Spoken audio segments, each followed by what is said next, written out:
You've probably heard the phrase, seeing the world through rose-colored glasses. It's a nice metaphor for optimism, until you realize it applies to everything we believe. Because none of us, not one, sees the world as it actually is. We see it through filters, lenses shaped by our upbringing, our culture, our fears and hopes, and yes, our faith. Welcome to another bonus edition of the MTB Podcast, a segment of the weekly episode that I call Afterthoughts. This is my favorite part of these weekly presentations because it gives me a chance to dig a little deeper into something that came up during the main episode. This bonus episode of Afterthoughts is one that I've put together for all those people who still cling to their religious beliefs. I'm not trying to be judgmental. I simply hope to help them actively engage with the faith they claim to hold.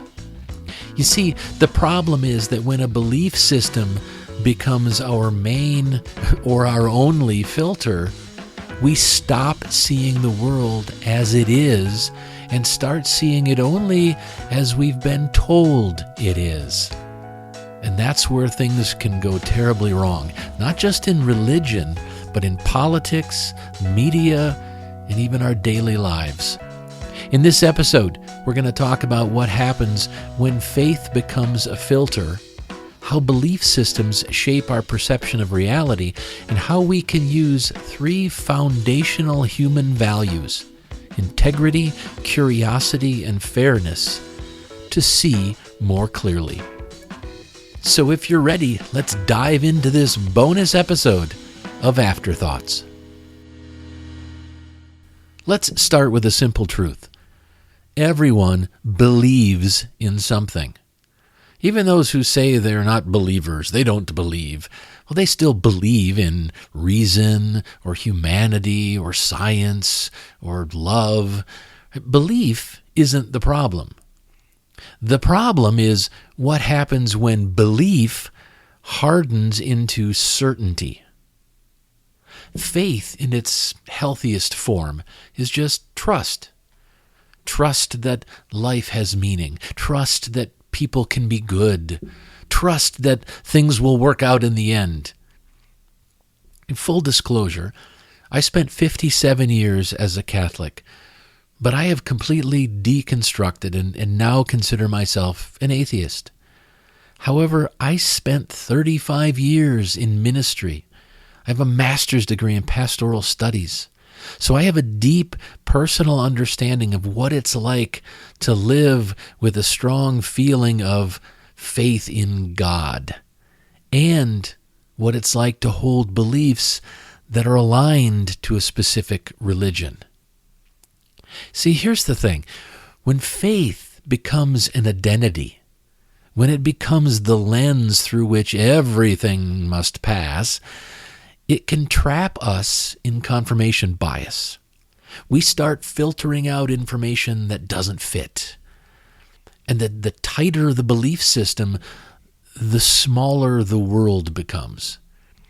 That's why some people can watch the same event, read the same news, or live through the same experience and come away believing the exact opposite thing. Their filter is doing the work, not their eyes or their reason. Faith can inspire courage, but faith can also blind us to compassion. Psychologists have studied this for decades. It's called motivated reasoning. Right? We think we're evaluating evidence, but in reality, we're just defending what we already believe. Our brains are constantly trying to protect our sense of identity.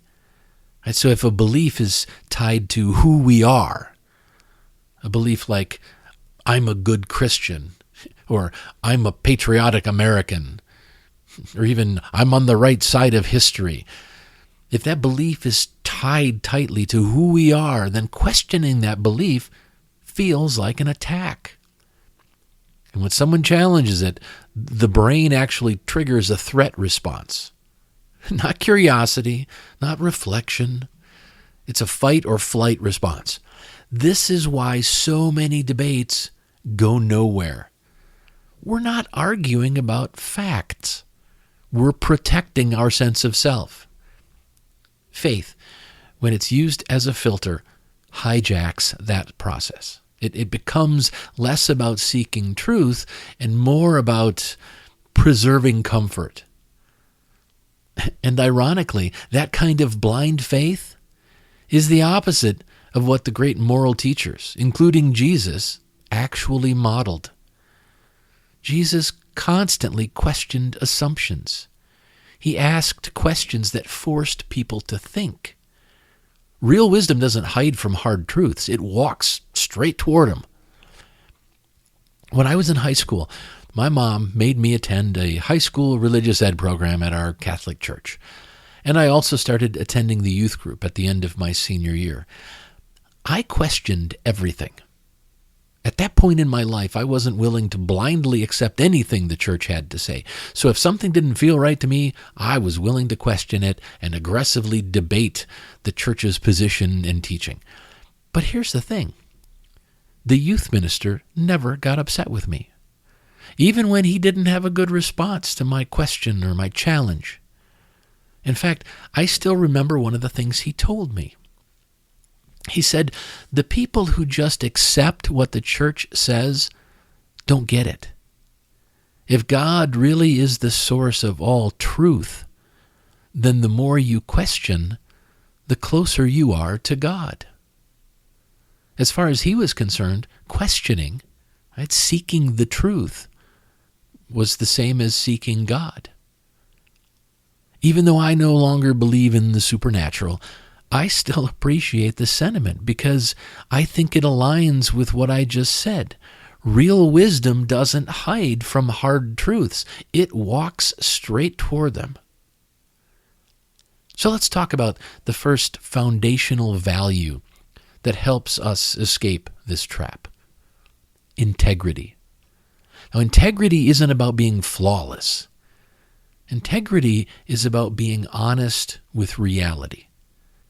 When faith or ideology asks us to deny evidence, excuse cruelty, or silence doubt, integrity is the voice that says, wait a second, does this actually line up with what's true? Integrity is the spine of all moral systems. It's the backbone. Without it, empathy gets distorted and cooperation can become manipulation. Integrity is the difference between believing something and living truthfully. So integrity asks a hard but necessary question. If my beliefs can't survive contact with reality, what am I really worshiping? Truth or comfort? That question it's not meant to destroy faith. It's meant to strengthen it. Because real faith, just like real science, can handle scrutiny. It grows stronger when it's tested. The second value we need is curiosity. Curiosity is how we outgrow our own certainty. When faith becomes a filter, curiosity is the tool that cleans the glass. It allows the light to get in. It says, maybe I don't know everything yet. Curiosity opens the door to dialogue instead of just defensive debates. Curiosity doesn't mean you abandon your values. It means you're willing to test those values in the real world, to see how they hold up, how they apply, how they might evolve. But curiosity requires humility, and humility is a rare virtue these days. The louder our world becomes, filled with slogans and memes and algorithms and talking heads, the harder it is to pause and say, tell me more about that. That's why curiosity isn't just intellectual. Curiosity really is moral courage. It takes guts to question your own side of an issue, or to question one of your strongly held beliefs. And maybe that's why institutions, religious, political, even corporate, often discourage curiosity. Curiosity disrupts control because control tends to rely on the claim that a person or entity is the holder of certainty. And don't forget that curiosity is also the only thing that leads to wisdom. All right, the third foundational value that helps us see past the filter of faith is fairness. Now, fairness does not mean treating every idea as equally valid. Some ideas are just flat out harmful. Others are just plain false. But fairness demands that we listen before we judge, and that we apply our standards evenly, not just when it benefits us or our tribe. Fairness is the value that asks, would this still seem right to me if I were on the other side of it? That question can save families, friendships, even nations, because fairness isn't about being neutral. It's about being consistent. When faith becomes a filter, fairness gets twisted. My people become the righteous ones. Everyone else becomes the enemy. That's how fundamentalism of every kind, religious, political, or ideological, dehumanizes the other. But when fairness leads, we start to see each person as a moral equal, even when we disagree. And that, more than belief, is what sustains a just world. Now here's the great irony. The more people try to defend their beliefs by shutting out doubt, the more fragile those beliefs tend to become. If faith really reflects truth, then truth can't be the enemy. And if belief really brings peace, then fear shouldn't be what fuels your faith. When faith becomes a filter, it reduces the infinite complexity of the universe to something small and predictable, which generally makes people feel safe. But life, real, messy human life, isn't safe. It's ambiguous and uncertain. But that uncertainty is where growth happens. When we look at these three foundational values together, here's what we see. Curiosity asks us to explore ambiguity and uncertainty. Integrity demands that we tell the truth about it. Tell the truth about what we find. And fairness ensures that everyone gets a voice in how we handle it. If your faith can't handle those three values, curiosity, integrity, and fairness, then your faith isn't sacred. It's just brittle. So what do we do about it? Well, first we start by acknowledging that we all have filters. Every one of us. No one sees the world perfectly. No one sees it with perfect clarity. But we can learn to see better. That means inviting conversations instead of avoiding them.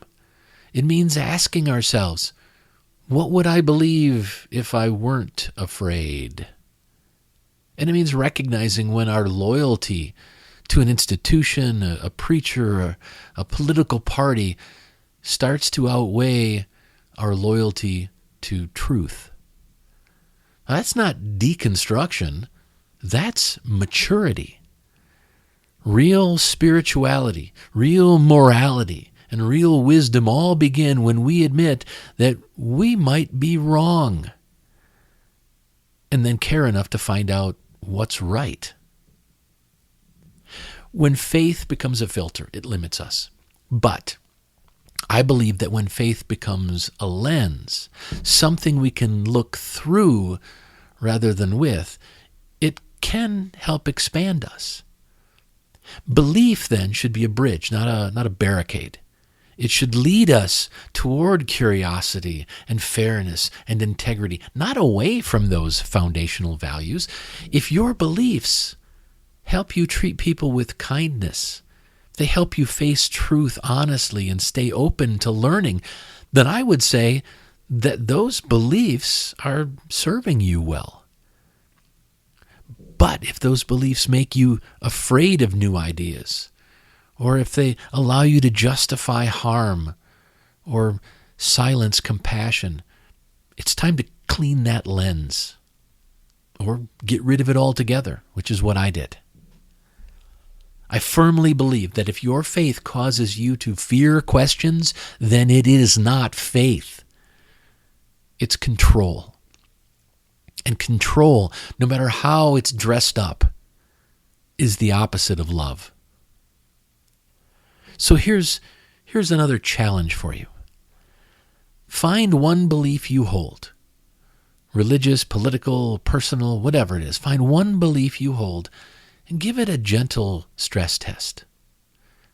Try asking yourself these 3 questions. Does this belief still align with reality? That question, if you answer that question, it demonstrates integrity. Second question, what could I learn by asking someone who sees it differently? That question encourages curiosity. Your third question, would this belief still seem fair if it affected me instead of them? Right, so that question ensures fairness. Does this belief still align with reality? What could I learn by asking someone who sees it differently? And then, would this belief still seem fair if it affected me instead of them? That's it, right? No judgment, no argument, just reflection. Because when you practice those 3 values, when you practice integrity, curiosity, and fairness, you'll begin to see the world not through filters, but through truth. And truth, my friends, is what sets us free. Not faith in the unseen, but faith in each other's capacity to learn, to grow, and to see more clearly every day.